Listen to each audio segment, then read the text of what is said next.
Hey everyone, welcome to another episode of Darshan Talks. We're doing a series on successful entrepreneurs in the life sciences. This is a really exciting time because I get to talk to people who have actually done what the rest of us are trying to do, which is they've actually gone through the muck and they've come out. I think of the Shawshank Redemption. I think of that end, end scene where, where he goes through the muck and comes out a free man. Exactly. And our free man for today is Rudy Dajie. Hey, Rudy, how are you? What's going on? Yeah, I'm free. I climb. Yeah, but that's a really good. It's a really good example or image. Yeah, it really was mucky at times. And you know what? The thing is, you're climbing through the muck by yourself. But that's the question. Everyone talks about how it's a team sport. Talk to me about how is it a team sport, but how is it also climbing through the muck by yourself?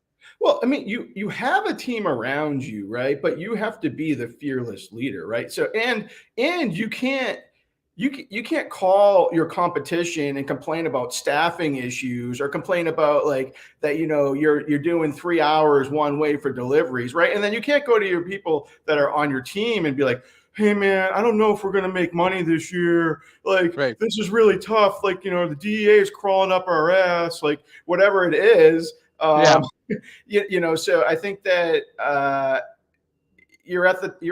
it's lonely at the top. It's true. So, which is a really interesting point. So let's start from the beginning. Tell me about your company. What happened? Where did you start? What did you do? And how did it end up?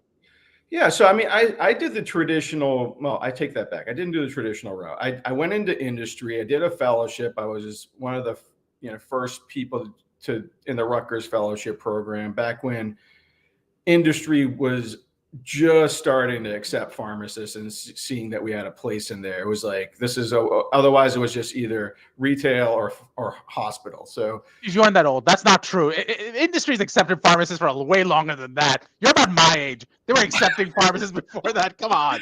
yeah, they were like, yeah, maybe you could get a job if you had all this hospital experience. But this was like an easy way in. Fair enough. So I did the fellowship. I stayed on, did the industry thing for a little bit, and then CVS. So when did you graduate, first of all? When are we talking about here? Mass College of Pharmacy 03. That's 2003. So you're literally my age, approximately. Yeah. Which is why we look similar. We're not related. We just look similar. Yeah, I mean, I look a lot better than you. I work That's out probably a lot. true. I work out a lot more than you. You do. I'm like Al Bundy. I had 4 touchdowns in a single game, but now I'm fat and like just I need to work out more. But yeah, so you graduated 2003. You did an industry fellowship. You came out and you said industry isn't for me. So first of all, let's start from that initial perspective, which is industry isn't for me. Industry is the dream job for a lot of pharmacists. They go, I don't have to count lipstick, count pour. This is amazing. You said no to that. Why did you even say no to that? It wasn't that I said no. It was that, well, let's recant a little bit. Everything that I said in my life I was going to do, I never did. And everything in my life that I said I was never going to do, I end up doing. So I'm not really sure how I should sort of rationalize. So you're a professional ballerina. Yeah, exactly. Like what I want to, like, I never want to be a professional football player and make millions of dollars. Like, I don't know, right. Maybe I need to reverse engineer this, but when I was in college, I was like, I'm going to be the CEO of Pfizer. Like, that's what I'm going to do. I'll never work retail. Like independent pharmacies are dying. Like, right. That was where I was going. And then I went into industry. I did marketing research in my fellowship and I absolutely hated it. I was like, I don't like to read. I don't like to write. I don't like to professionally write. So I was like, I enjoyed hanging out with the marketing team and drinking beers. Right. So they were like, listen, Rudy, we don't think marketing research is the best thing for you, but we think sales is a good place to be. And if you want to grow in pharma, you have to carry the bag. And I was like, all right, well, I don't really want to carry the bag. And they're like, well, you got to carry the bag if you want to like come back into corporate. And I was like, okay, so I moved back from New Jersey back to Boston. I lived in the Hill and at a condo there. I still have that condo there actually, and it's now rented out. I'm sure it's destroyed, But so I lived Property up in the managers. hill, But yeah. Mhm. and I worked for Ortho McNeil. I was carrying the bag. I was selling like Levaquin and Ultraset and highly addictive products, I assume, at this point in time, right? Yeah, you're that guy. Yeah, I was that guy. And so I carried the bag for a while, and I was also at the same time, like, because I had like a paltry salary working for CVS. I was working like overnights and whatnot. And then I was like 25 or something like that. And my parents were like, "Hey, listen, we're going to South Africa. That's where my family's from." And so got on a plane, went to South Africa, came back to like 33 voicemails. And one of them was CVS saying, "Hey, listen, we want you to take over a district manager spot." And I was like, "Great, I'll do that. It actually pays me." And so it was like 2007 maybe. And so I did that. And I was running the Worcester district. I was the youngest super DM hired at that point in time. It was like a $240 million district. And I didn't know what the heck I was doing. But it was like the biggest staffing crunch known to mankind. Every Stop and Shop, BJ's, Costco was opening a pharmacy. People were getting paid ridiculous amounts of money to fill 7 scripts a day. And here we are, like one of the busiest districts in the region, trying to like get help and pay like $1 more an hour. I was working the bench. I was trying to keep stores open. Now stores just close. My buddy's like, "Yeah, man, Walgreens down the street, they don't have enough people. They just close." I was like, "We didn't get to close. Maybe we would close it overnight, but we would be on the bench." Like I spent time on the bench. It was crazy. Like that's just a whole nother concept about like work ethic and running a business now. But we didn't close. I worked whatever I had to work. Overnights, I kept stores up and running. We'd run short staff. I didn't care. I'd go in, bail stores out, whatever I had to do. I did that for a couple of years. I got a call from a recruiter about this. Here's another thing, right? Independent, really large independent pharmacy in Connecticut that I said I would never work in independent. And he's like, they're looking for somebody to come and run their retail and long-term care operation. I was like, okay, so typical entrepreneur, pharmacist. His parents passed it down to him. He'd never worked for anybody else. Great guy, but couldn't make a decision when it came to spending money.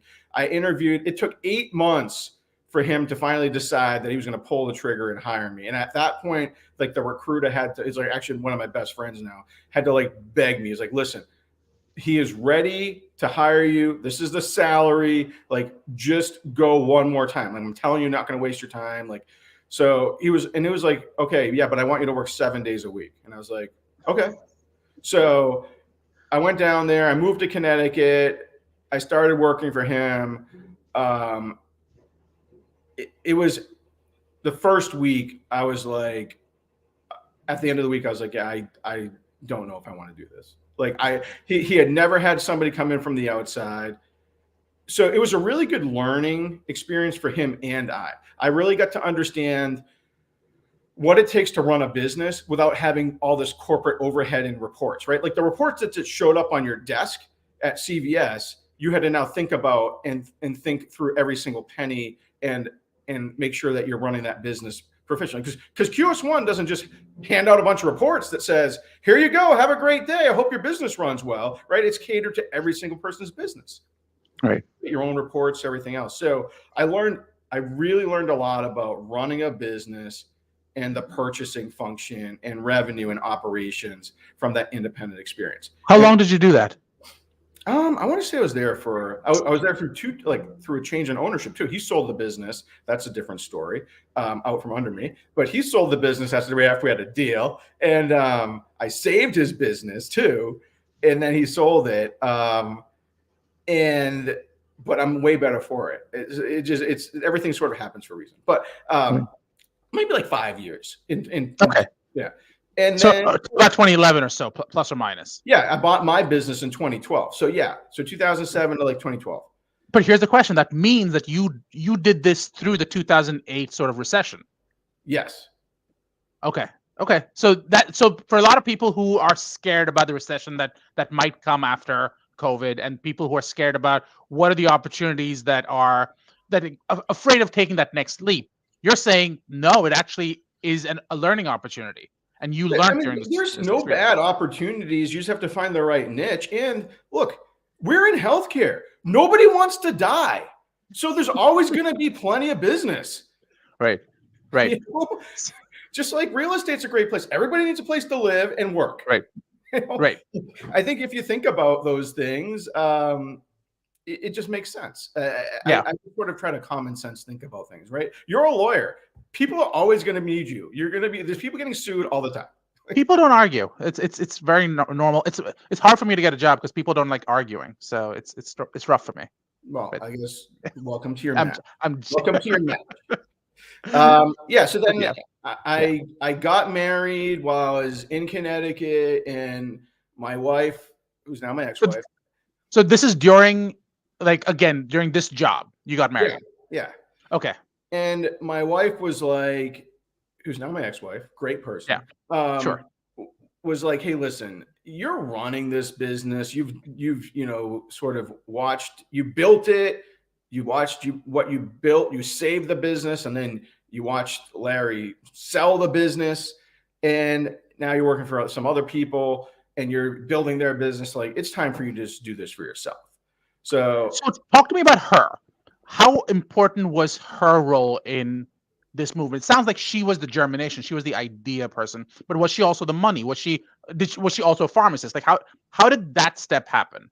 So she's a nurse. She was in healthcare, but to be honest with you, it goes really back down to, in my mind, behind every great man is a strong, great woman. Like, I had the money, but I needed her to say, like, you need to go do this. Just like, in Spartan times, the woman's going to be like, I need you to go kill that, other group of people. And like, yep, I'll go do that. But, I firmly believe like that's just like, that's how it happened. She was the sort of person that said, hey, you need to go do this. Now, it also was sort of the second coming that it probably was the demise of our marriage too. But so I found a broker. I found this business in Brockton, Massachusetts. It was a long-term care pharmacy, which is where I focused on behavioral health and assisted living and some hospice, and it was like a hodgepodge of stuff. And this was the second one I looked at. I looked at a different business too that was in Barre, Mass, and that didn't come together. And so I got the broker. We did the deal. I went to the SBA. I put myself on the line for a huge amount of money. I put every penny I had as my own equity. The owner took a note back, and my wife at the time was pregnant. We moved. I bought the business. Like, this is what I do. Like, I don't like sort of ease. Everybody talks about like, evolution, and I'm a firm believer in revolution. So, right. And you're all in the business. I moved, and then I took over this business, and I revolved. Like, it was a revolution. And you talk to the folks, people like, you're crazy. You come in like. At the same time, I also bought his other business like a few months later and like merged it in. That was totally a CF. Like, there's a lot of like, I just did like, it was very painful for a long time. And, I was working 13, 14 hours a day, 7 days a week, and obsessed, absolutely obsessed. Like, I did not think about that business and what I need to do and like how I was going to get the revenue, profitability. But you had a wife and a kid at this point. Yes. Well, the kid was on the way. Okay. How did that affect the relationship and the marriage? It was tough, man. Like, because I think a lot of times, even when I met her, I was like, listen, I am a workaholic. I am obsessed with my success. Like, I want to be extremely successful. I want to be able to provide. And it was very straining on our relationship because, she was like, I'm on board. I think you should buy this business. But then when it came down to it, that I'm working 13, 14 hours a day, and I'm coming home and, I'm like on the couch, like dying, taking phone calls, like eating, and then I'm just turning back around and getting back into it. There just wasn't enough time and resources for her needs too. I think it takes a really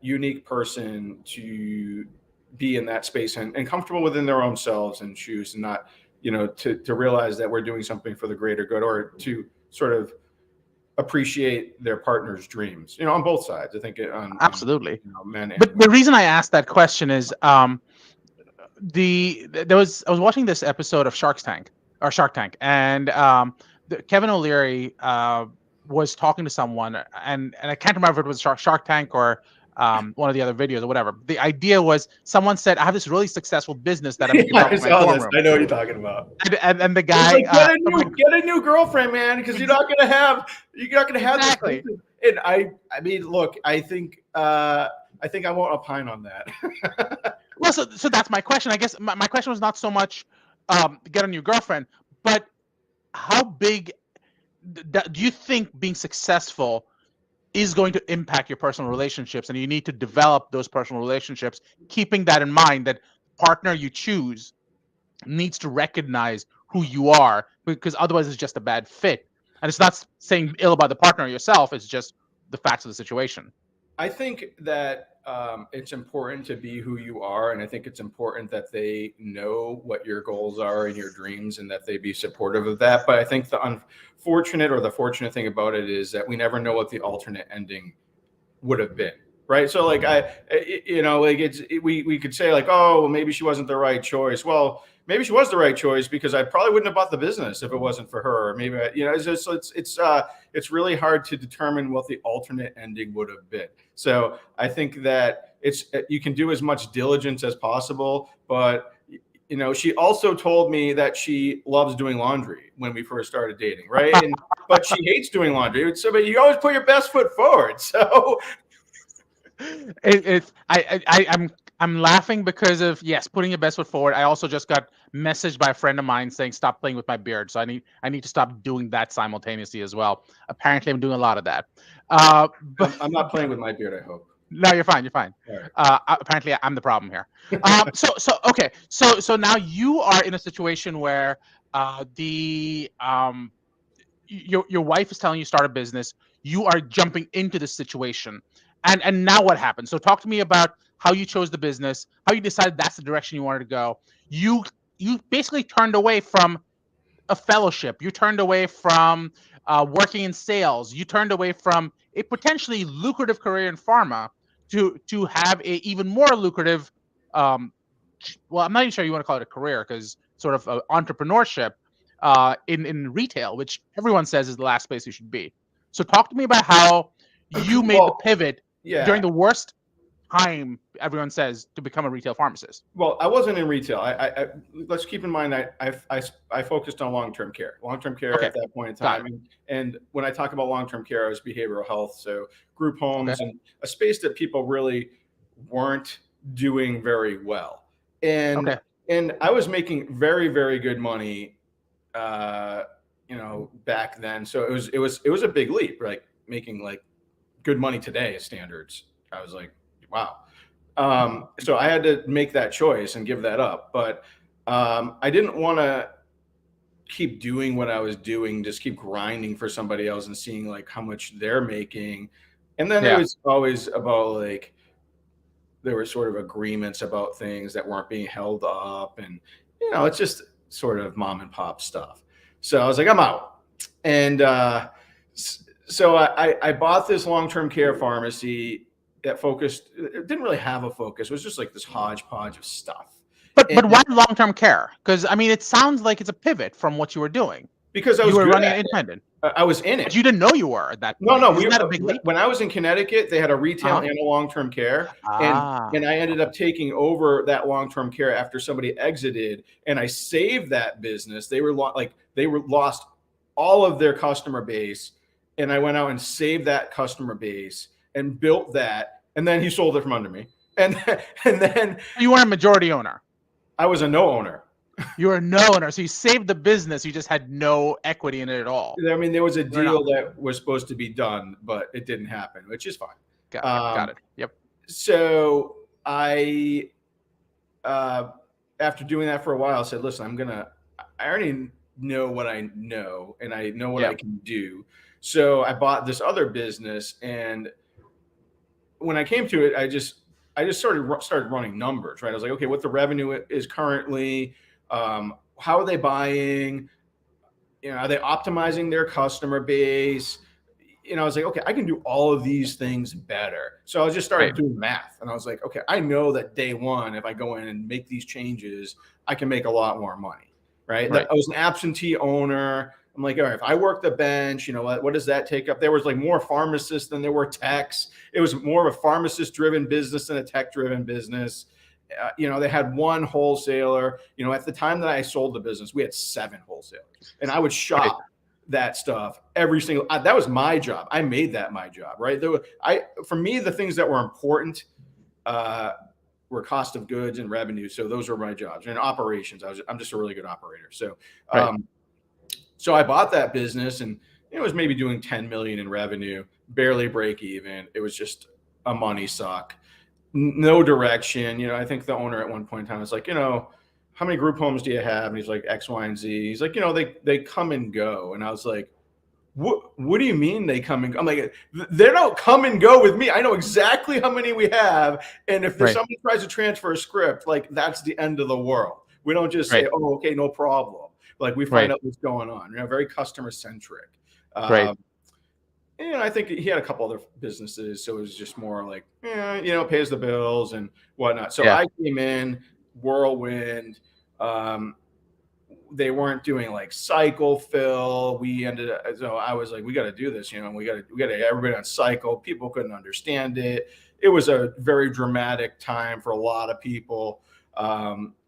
But I think in the end, everybody's like, wow, and so I built that business to a 50 million. Hold on, let's explore that part of it though. So what you're telling me is that you had employees who are used to a certain way of doing business. You're coming in now and going, no, we're going to change everything. So what was the impact on employee turnover, on employee morale at that transition period? Yeah, I mean, you're going to have a lot of turnover, and you're going to have a lot of people that are questioning your direction and thoughts. You have to have the conviction to be able to go through those things. And that's something I've always had, which is if I believe in something and I can see the forest through the trees, as long as I know how to get there, I can drag everybody with me. And I think that's I think like that's an Elon Musk thing too, right? Like, he can see the forest through the trees, and he can say like, well, you may not understand where I want to go, but I need you to do your piece. And that's where I would always stand fast on my, even with my ops guys or the people that reported to me, they're like, Rudy, this is crazy. I don't understand what you're doing. Like, it makes zero sense. I'm like, it makes sense to me. So we have to do it. So if you have your vision, I think it's extremely important to carry through. And there were times that I would think about things. And if I had to retrench, I have no problem retrenching. As long as it makes sense to me that we got to pivot, then pivot. But I'm not going to pivot because somebody else thinks I should pivot and I don't believe what they're saying. I'm going to pivot because I'm like, you know what? I agree. Like, this is a different direction that we should go. And we very much focused on behavioral health. We grow from, I don't know how many group homes we were, to the biggest in New England was serving over 1,000 group homes. Wow. 600-700 deliveries a day. We did some assisted living, but that wasn't our focus. We did some hospice, but that wasn't our focus. And we decided to play in the behavioral health space and become a partner. I think a lot of people don't understand that anybody that you work with is your partner. And if you understand that being a partner or an integral into their business makes it so you don't have to worry about A, getting new business, or B, losing that business if you're a good partner. And I think that folks don't run their businesses that way, because when we were talking to our customer base, it was about how much workload can we take off of you so that your business can be more successful. So you mastered getting your employees onto the same page. You mastered getting your partners into the same place, and then you decided it's time to exit. So talk to me about how that decision was made, how you got to that next stage. We were just getting big. I've been kicking the idea around for a while. I was at a point where I'm like, I don't really know if I want to keep sort of doing this in the space that I was in. And, and two, like, taking some chips off the table isn't a bad thing, So I sold 70%, kept 30%. and so private equity, two private equities. One was a fundless PE sponsor, and the other one had the money. And I stayed on as the CEO for a while, and then how things go. There's differences in running a business for PE than running a business for yourself. They like the standard operating procedure, polished kind of guys, and I'm not exactly that guy. So you discovered that this wasn't the right fit for you. You then, I assume, did you exit out of the PE owned? Well, yeah. So you exited. Before you sold 70% of the PE companies, did you have any other partners? No.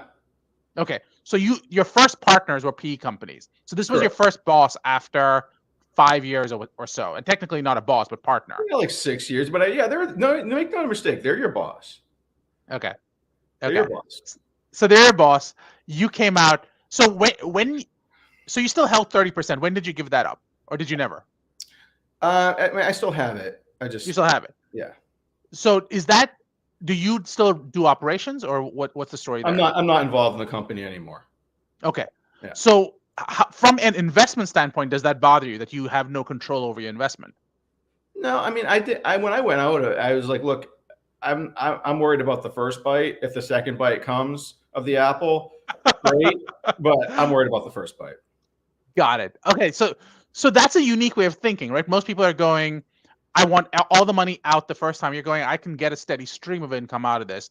Do you still have audit rights and everything to make sure that they're still giving everything else? And has that ever been a problem for you, where you felt like you got gypped in any way? No, I mean, look, I got out when the timing was right for me. I don't really believe in Monday morning quarterback. Yeah. And if it didn't feel right for you at that point in time, then don't do it. And it felt right for me at that point in time. And I am where I am now because of that. I didn't get out for, a sum of money that I couldn't live my life the way I want to live it, whether I was working or not. So I got out, in the space that made me comfortable. And then I sort of transitioned into a number of other things. So okay. So speaking of that number of other things, what does life look like for Rudy Dajie right now?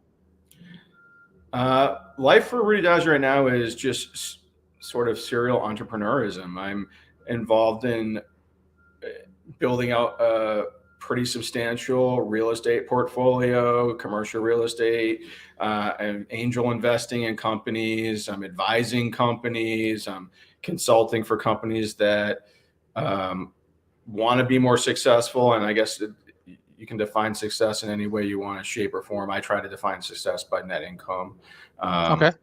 And or growth, I mean, like everybody's objective. I think I was having this conversation with somebody yesterday at one of my nonprofits. I'm involved in a number of nonprofits too, which is extremely important. And they're mostly generally Brockton-based companies, which is where my business was. And I feel that I owe a fair amount of my success to the city, even though it really wasn't like directly influencing it. But I try to like sort of pay my dues, pay homage. And I have a lot of real estate in Brockton as well too. So I've started ramping up my real estate portfolio, and the way I sort of step into things is from the shallow end, and I just sort of keep wading deeper and deeper. Now we've got our own equipment, we've got our own excavators, skid steers. We do a lot of our own work. We do a lot of our snow removal. We dig our own foundations if we're putting up a building. But that's not where we started, right? And it was just about like what made sense. So I like to in-house a lot of stuff as much as possible because I feel like that you get a better quality. And that's just the way that I look at businesses too. So you and I were talking earlier, if you said, hey, listen, I've got a pizza shop and I mean, I can run the gamut from a pizza shop to a $200 million revenue company. I would step into it sort of in the same fashion, which is, okay, like, what do you want to accomplish? I want to make more money. Okay, well, there's different ways to make more money. Like you look at like their revenue, and then you look at their profitability, and then you look at their costs, and then you look at how do you increase your. There's no point in increasing your revenue if you're not going to garner the profitability. So first maximize your profitability on your current revenue stream, and then worry about increasing your revenue. You know, and people are like, I want to make more money. Okay, well, you can make more money just doing what you're already doing. Why add more business to make more, to make more money if you want to make that much money? So I think people don't think about things always that way. And then it's like, what is unique about your business, and how can you make yourself more unique? And that's what we focused on. Is we focused on behavioral health and being a partner, not just a provider. And in the community, when I first started, everybody was like, well, Rudy, if you need help, like, we'll help you. Like, like, we have done this for so long, good luck. And then at the end, it was like, Rudy, F you. You took my business. My kid can't go to college because of you. I can't believe you're taking other independents' business. Like, you're a horrible person. I'm like, well, do a better job. Okay. Do a better job, and then you don't have to worry about me taking your business and eating your lunch. Right. So the question then becomes, so what you answered was the question of, you don't retire from something, you retire to something, and your retired to has been a lot of real estate. What do you say to people who say, I thought the idea is to focus on one thing and do it right? You're already talking about being on multiple nonprofits, helping entrepreneurs, having your own real estate company that's pulling things in house. How do you manage all of that? And isn't that the antithesis of what you did before, which is focused on just one thing and doing it, like making that your full-time job? I was always dabbling. So I had real estate going when I owned the building the pharmacy was in. I owned the building I built to put the pharmacy in. I had bought a building in Foxborough. I still owned my condo in Mission Hill, which I still own now. Shout out to Mission Hill. And then I moved out of Connecticut. I couldn't sell my house for what I wanted to sell it for, so I rented it. So I was always sort of in the real estate space. But look, I believe that, yes, you should focus on what you want to accomplish.